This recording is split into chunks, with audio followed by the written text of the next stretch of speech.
श्यामराव करंडे आणि सूर्यवंशी. मी CH आहे, community health officer आरसूल उपकेंद्राला. तर तुमचं हे गाव पण माझ्या अंडरच येतं. तर हायजीन म्हणजे स्वच्छता. तर तुम्हाला सर्वांना माहीतच आहे स्वच्छतेबद्दल. लहानपणापासून शाळेत किंवा घरचे सगळे आपल्याला सांगतच असतात. 2 वेळा दिवसातून ब्रश करायचं.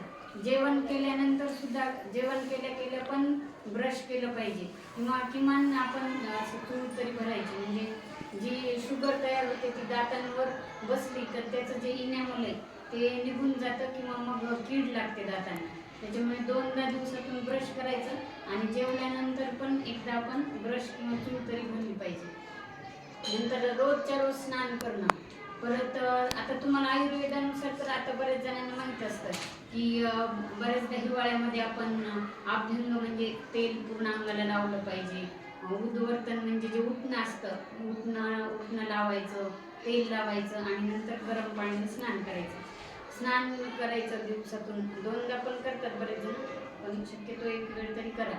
आणि जे आपलं आता तुम्ही मोठे आहात त्याच्यामुळे MC मध्ये जे आपण पॅड वापरतो तर MC पॅडच वापरा शक्यतो. कारण कसं असते, जर तुम्ही कपडा वापरला आणि तो स्वच्छ धुण्यात आला नाही किंवा त्याला आपण नीट वाळवलं नाही, त्याला इन्फेक्शन होतं किंवा फंगल इन्फेक्शन, त्याच्यामुळे खास ते येते. म्हणून शक्यतो पॅडच वापरा.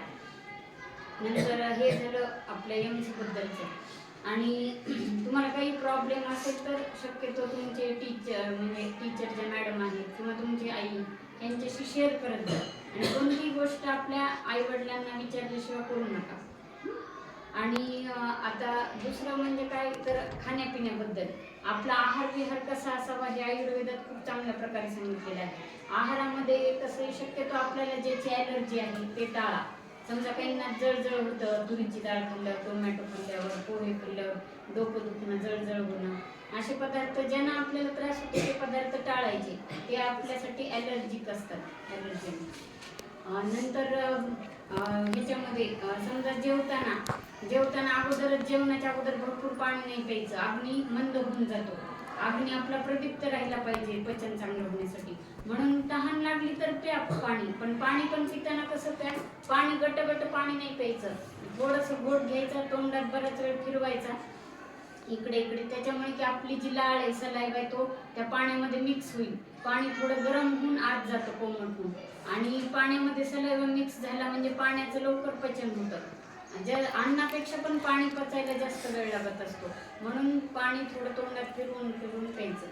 आणि जेवण करताना सुद्धा अन्नाचा घास, काही जण काय करतात, मी खूप जणांचे पाहिले, चतकोर पोळीचा एकच घास असतो त्यांचा. चतकोर पोळीचा एक घास लगेच तोंडात की लगेच तो पोटात. तसं खाऊ नका. जड अन्न जसं तुम्ही खाताल तसं तुमचं शरीर जड होणार, मन जड होणार, बुद्धी जड होणार. तुम्हाला जर शार्प माइंड पाहिजे असेल, तुमची बुद्धी शार्प पाहिजे असेल की लवकर तुम्हाला काही पण ग्रहण व्हावं, लक्षात राहावं, ह्याच्यासाठी तुमचं अन्न बारीक पाहिजे, चावून खाल्लेलं. तर घास शक्यतो छोटा घ्या. आता एवढाच एक चपातीचा तुकडा घ्यायचा, एकदम खूप मोठा घ्यायचा नाही. आणि तो सुद्धा शक्यतो 50 वेळा तरी चावा. ज्याला जमत नाही त्यानं सुरुवात 30 पासून करा, नंतर हळूहळू 35, 40, 50 असं रोज कमीत कमी 50 वेळा चावून खात जा. म्हणजे ज्याच्यामुळे की तुम्हाला माहित नाहीये, स्टार्चचं पचन फक्त तोंडातच होतं. आतमध्ये पुढे गेल्यावर स्टार्च म्हणजे कार्बोहायड्रेटचं पचन होणार स्राव नसतात. सलाइवा आहे ना, तोच फक्त एक लाळच आपली कार्बोहायड्रेटचं पचन करत असते. तोंडातच स्टार्चचं पचन होत असतं. म्हणून तुम्ही तोंडातच जर ते गटकन गिळून टाकलं अन्न, सलाइवात मिक्सच होऊ दिलं नाही, जास्त सलाइवाच पोटात जाऊ दिली नाही, लाळ जास्त पोटात जाऊ दिली नाही तुम्ही, तर तुमचं कार्बोहायड्रेट न पचता ते तसंच जाऊन जे शरीरामध्ये अपाचित अन्न साठत राहतं, म्हणजे आपल्या रक्तवाहिन्या असतात, आर्टरी, त्याची जी आतली पोकळी आहे तिथं ते त्या वॉलला, त्याच्या भिंतींना जे साठून राहिलं, तर त्याच्यामुळे आतली जी ल्युमेन म्हणजे पोकळी असते ती कमी होणार ना. तुम्ही इथं असे साठत गेलं तर ही मधली जागा कमी होणार की नाही. ती कमी झाली की मग इकडे रक्तप्रवाह पुढच्या अवयवांना कमी होतो किंवा मग शक्यतो BP वाढतं. कमी जागेमुळे ब्लडचं प्रेशर जास्त त्या वॉलवर यायला लागतं, BP वाढतं. BP वाढल्यामुळे हार्टवर प्रेशर येतं, हार्ट मोठं व्हायला लागतं. आणि त्याची गोळी नाही घेतली तर लेफ्ट व्हेंट्रिक्युलर हायपरट्रॉफी, कार्डिओमेगॅली होते, मग नंतर कार्डियक फेल्युअर म्हणजे ते हृदय थांबतं मग एक वेळ.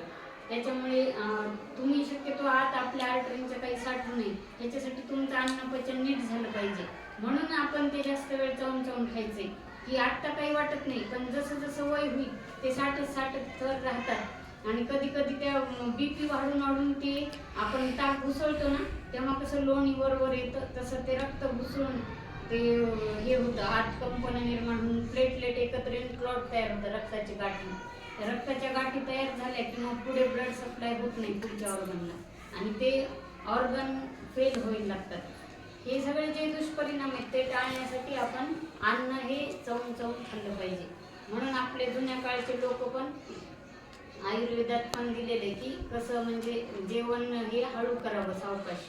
आणि जी आयुर्वेदात दिले की स्टमकचे 4 भाग केले त्यांनी, त्याच्यामध्ये 2 भाग अन्न, 1 भाग पाणी आणि 1 भाग वायू, असं त्यांनी स्पेस ठेवा.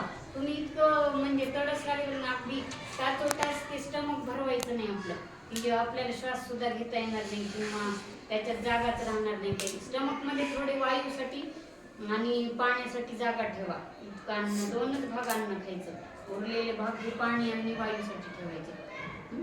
आणि विहारामध्ये पण तुम्हाला माहिती एकदम थंड हवा काही असेल तर नाक कान ते बांधून जा. थंड हवेचे पण दुष्परिणाम आपल्याला सर्दी, अप्पर रिस्पिरेटरी ट्रॅक इन्फेक्शन होतात. ते हे सगळ्या काळजी घ्यायच्या. ज्या ज्या ऋतूनुसार जे फळं असतील ते खायचे. फळांमध्ये व्हिटॅमिन्स, मिनरल्स असतात. नुसतं अन्नच नाही, फळं पण खायचे, ड्रायफ्रुट्स, वेट फ्रुट्स, हे सगळं. आपल्या ते पॅडची इल्लेवाट कशी लावायची ते पण माहित आहे. सांगा पॅड आहे का, हे आधी धुवायचे, परत जाळून टाकून नाहीतर पुरून टाकायचं. जाळू शकतात किंवा मातीत पुरू शकतात. शक्यतो पॅडच वापरायचे, कापड नाही. आपल्या आई जर घेत असेल, कपडा घेत असेल तर आईला पण सांगायचं आजपासून कपडा घ्यायचा नाही, काय घ्यायचं, पॅडच घ्यायचं, सगळ्यांना सांगायचं.